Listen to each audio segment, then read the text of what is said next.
Guys, technique para sa mga naka Storm XR. Pag gantong off-road tapos palusong kayo or kahit paahon, gamitin nyo yung sports mode nyo. May instant regenerative braking yun. Kaya hindi nyo kailangan pumitik-pitik sa preno. Ang kamay nyo nakaano na lang sa throttle, piga lang ng piga kung kailangan. Pag hindi, bitawan. So maiiwasan nyo rin yung pagkadulas ng gulong, lalo na pag naka-on yung traction control.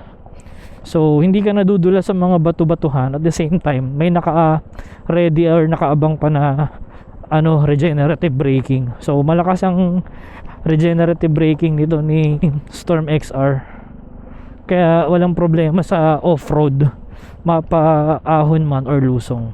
Kita nyo yan, kinakaya niya. So pepreno ka na lang kapag yung medyo alanganin. Ayan, kita nyo yan, So ang kinagandahan pa niyan, nag-charge yung battery mo. So ngayon 79%. Check natin pagbaba kung ilang percent. Baka mamaya mag 80% na to.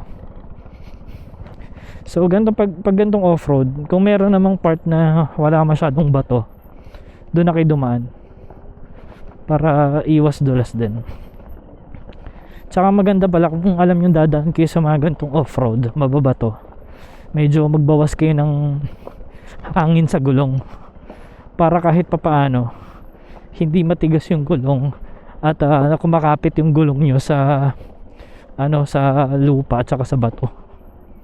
Ayan, ngayon ang hangin ng gulong natin nakalagay dito 24, pero I think mga 23 to, 22, 23, 24, ganun lang siya. Ayun, naka-regen ako. Yan, pag sobrang bilis naman, yan, sa kanya lang iaabang yung pagpreno. Solid to. Ayun, grabe ang daanan.